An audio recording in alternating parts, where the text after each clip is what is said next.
दोस्तों, साल था 629 AD। यहूदियों की लगातार साजिशों और खंदक की लड़ाई के बाद मुसलमानों ने यहूदियों से निपटने का फैसला किया। उदबारिया की एग्रीमेंट के बाद मक्का वालों से लड़ाई नहीं हो सकती थी, इसलिए यहूदियों पर हमला करने का यही सही समय था। यहूदियों का मुख्य केंद्र खैबर था, जो पूरे अरब में सबसे शक्तिशाली किला था। खैबर में फार्म और फल फूल की बहुतायत थी, जो पूरे अरब में एक्सपोर्ट किए जाते थे। खैबर का किला बेहद सुरक्षित माना जाता था, इसलिए यहूदी वहाँ अपने धन को सुरक्षित रखते थे। मदीना के मुनाफिकों ने खैबर के यहूदियों को पहले ही बता दिया कि केवल 1500 मुसलमान तुम्हारी ओर आ रहे हैं और तुम आसानी से उन्हें हरा सकते हो। जब यहूदी सुबह खेतों में काम करने के लिए निकले तो उन्होंने अचानक मुसलमानों की फौज को सामने देखा। वे इतना डर गए कि वह हाथ में कुल्हाड़ी लिए चिल्लाने लगे कि मोहम्मद आ गया है, मोहम्मद आ गया है, और भाग कर किले में चले गए। खैबर का किला दो हिस्सों में बटा हुआ था। एक हिस्से में 5 बड़े किले थे और दूसरे हिस्से में 3 बड़े किले थे। ऐसा माना जाता है कि शुरू के पहला और दूसरा किला फतेह करने के बाद 3 किले दुश्मनों ने सरेंडर कर दिए थे। बट आगे की स्टोरी हम आगे जानते हैं। पहले किले को जीतने की बहुत कोशिश की गई, लेकिन सफलता नहीं मिली। तब रसूलुल्लाह सल्लल्लाहु अलैहि वसल्लम ने कहा कि कल मैं एक ऐसे आदमी को झंडा दूंगा जो अल्लाह और उनके रसूल से बहुत मोहब्बत करता है और अल्लाह और उसका रसूल उससे बहुत मोहब्बत करते हैं। सभी सहाबा इस उम्मीद में थे कि कल उन्हें झंडा मिलेगा। हज़रत उमर रज़ी अल्लाह तआला अन्हु ने कहा कि मैंने कभी भी ज़िंदगी में लीडरशिप की ख्वाहिश नहीं की सिवाय खैबर के इस दिन के। रसूलुल्लाह सल्लल्लाहु अलैहि वसल्लम ने 29 वर्षीय अली बिन अली तालिब को झंडा सौंपा। हज़रत अली ने खुशी से कहा कि मैं आखिरी दम तक इसे लड़ूंगा। उन्होंने कहा कि अगर तुम्हारी वजह से एक शख्स भी इस्लाम कबूल करता है तो ये हमारे सारे ऊँटों से बेहतर है। हज़रत अली रज़ी अल्लाह तआला अन्हु ने फ़ौज लेकर पहले किले पर हमला किया। किले का सरदार सर मरहब था। बहुत ही ऊंचा, लंबा चौड़ा आदमी और बहुत ही ताकतवर था, जो अपनी ताकत के लिए मशहूर था। उसने मुसलमानों को चैलेंज किया। हज़रत अली ने उसका सामना किया और उसे आसानी से हरा दिया, जिससे हज़रत अली पूरे अरब में एक योद्धा के रूप में मशहूर हो गए।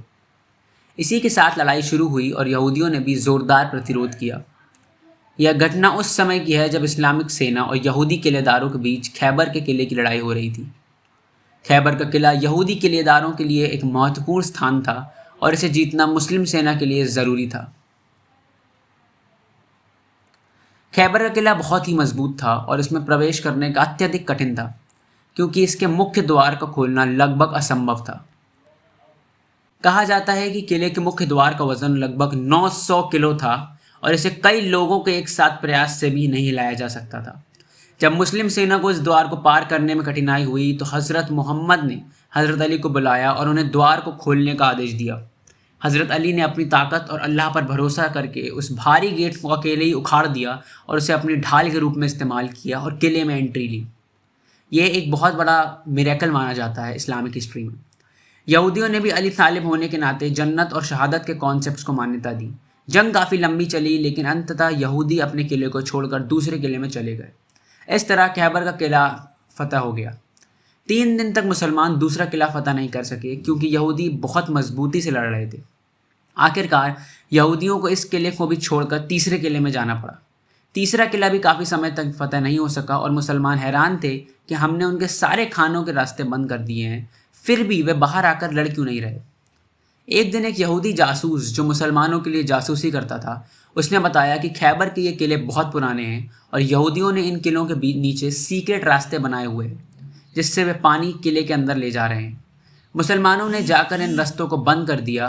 कुछ ही समय बाद यहूदी किले से बाहर आ गए और मुसलमानों से लड़ाई शुरू कर दी। मुसलमानों ने इसी तरह से आसानी से तीसरे किले को भी फतह कर लिया। यहूदी चौथा किला भी छोड़कर पांचवें किले को सरेंडर कर चुके थे। अब बारी थी आखिरी किले की, जहाँ सारे यहूदी थे। ये किला पहाड़ पे बसा हुआ था। 5वां किला फतह करना बहुत मुश्किल था, क्योंकि ये पहाड़ पे था। जो भी इस किले के पास जाता, यहूदी उसे तीर मार मार कर भगा देते। इसलिए यहूदियों ने अपने औरतें और बच्चों को इस किले में रखा था और यहूदियों का सारा माल, सोना चांदी, बाकी सब कुछ इसी किले में पड़ा हुआ था।